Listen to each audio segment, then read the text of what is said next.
there a type of curriculum not present in the classroom? Please identify.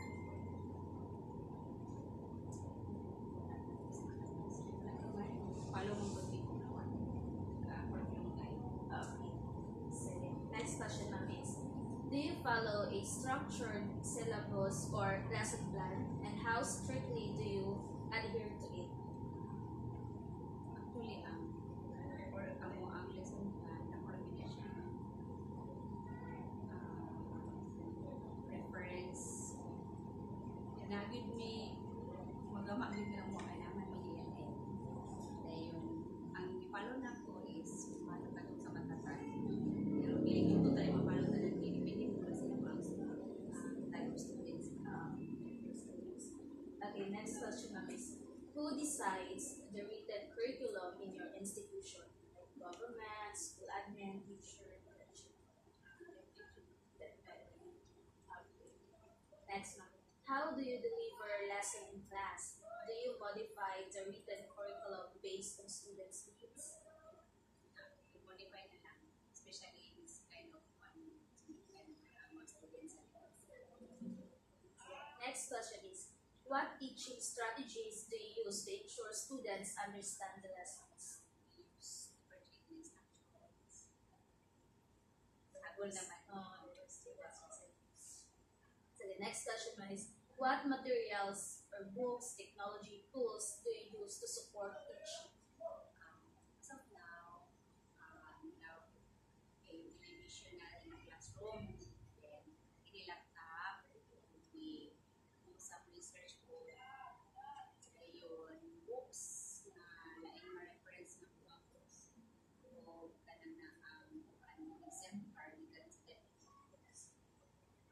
Next one is, are there enough resources provided by the school, or do you supplement them yourself? naroon po ikasulat pero hindi man. Usually, ang school din ang-provide like para printing, na may printer sa Like, lilang kulang ako. kulang ra. And next is, how do you assess students' learning? Like exams, project, presentations, Written works and performances, delicate ko ano mga classes and attendance. Pasa lang sila sa mga requirement ng mga requirements sa performance. Kaya unless katulad yung pinakakuan ng student ay next one is, do assessment align with what was taught, or are they based on external standards? assessment ng is paano yung example ng say or something topic. But usually, na po yung mga external assessment. For example, this teacher real scenario hindi siya po kanilang sa certain variables. Na po external. And the next one is, how do you measure what students have activity learned? How do you measure what students? Based on classroom report and based on daily interaction sa classes. Yun lang po ito talibig ka nga. Sige na. Recorded na. So, sometimes, they can answer mga good po or they can perform beyond pa sa imo ang kanang required. The next question is, do students retain knowledge beyond tests, and how do you know? Sometimes some of the students, especially in our class, so the previous years or grade nila, dapat sila may mga topic dito na ilang pang-relate sa karon na. So, naroon sila relate nyo sa hindi nyo tanan. The next question is, what unwritten values, behaviors, or social norms do students learn in your class? What unwritten values? Usually, nowadays, students influenced by the social media. So, their behavior is quite annoying, when we based on cultural norms as Filipinos, the gap between the norms we have and karon nga mga norms moral like because of influence by social media. So, but somehow mga students of man alam mo na-retain na mo. So, hindi gid na murag. But ang mura po silang remind about Filipino values, about our culture. E parang na totally gid nila ma-forget or ma-internalize na sa yun ang Filipino values. And next question is, are there an unintended lesson like discipline and work that emerge in your teaching? The next one is, are you aware of any curriculum reforms or expert recommendations that influence your teaching?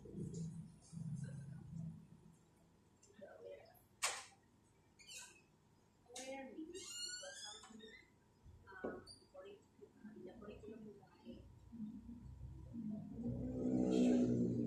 sa picture paano yung modify the evolution. Hindi rin ginagawa. Sometimes we research about particular topic. Dili pa kain na mo para sa mata. Ay na mo. Because para sa Next one is,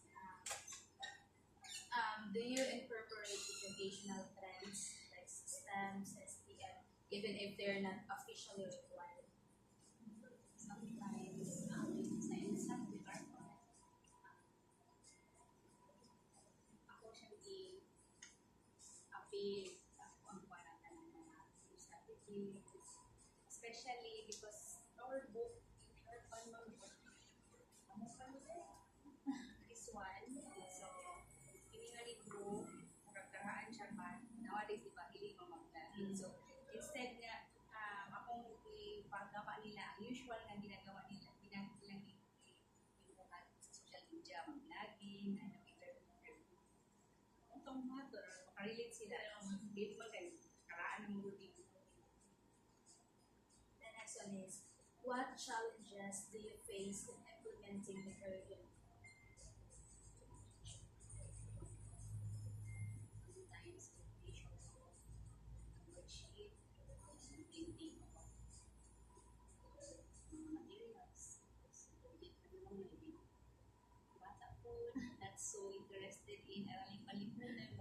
Matulog siya o sila kayo kinahanglan yung ka through sa YouTube. Tabang po siya din YouTube seminar or worksheet. Anak na lang paagin or alailin ba o Students. The next one is, how do you adapt when students struggle with the curriculum? ay formulate po worksheet so sa sa din pili ko na pili ko tanan pero at least ba na ay mga worksheet dito nga o kasayon na nila ang siran ay ang worksheet nga gikan sa din dapat sa mga pagting ng mga bata o sa section na so din nila sa Lahem sila. wala anak na yan para-paraan na lang. The next question is, if you could change one thing about the current curriculum, what would it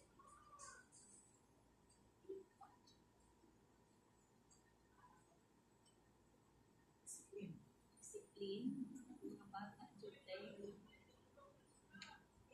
Ang curriculum dito, especially ang matatag, not all subjects need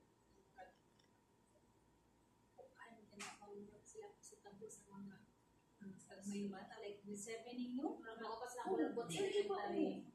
dili.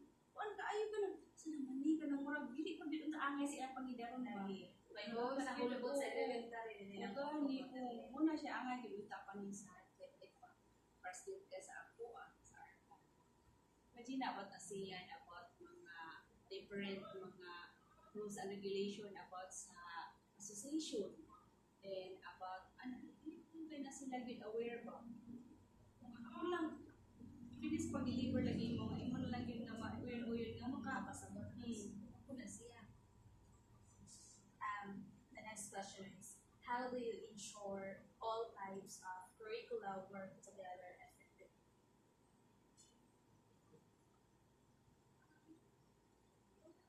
Basa na lang jud ka yung base imo na lang yung i-relate mo ang topic based sa curriculum na mo ang sunod na lang din sila. Last question, follow-up question. Can you give an example of how the curriculum plays out in your classroom? How the hidden curriculum plays out in your classroom? The hidden curriculum is i-implement mo siya sa iyong classroom even though nga hidden man siya. So, at least naka-base mo siya sa public exam kasi naman ko din mga part. Kahit niya ako yung dili mo tanan sa curriculum na mo ang ma-apply. But, ako lang i-ensure din, perfect lang na the teacher is more sa mga honor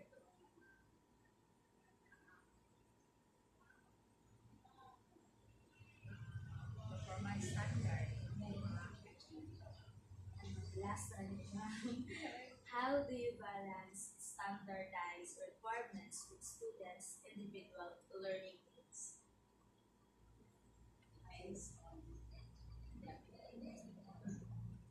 so tagaan po siya medyo imply medyo kamao smart kung po nila ang class usually sila may learn din kung mga medyo ko ay mga legal assistance tagaan po sa ilang class depende sa imo ang pagkakamali so ano ra po wala pala si Blancy sa imo kaya sa mga bata ay dili na po yung mapupos sa mga bullying wala na dali na makaya sometimes anytime nga ilang kung kaya kung bala nagka imo so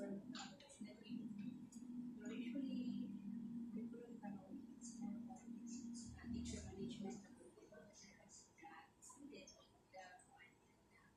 task nila whether hindi na ulit sa ubang namang Teacher na lang. So it's a tarot sila na pero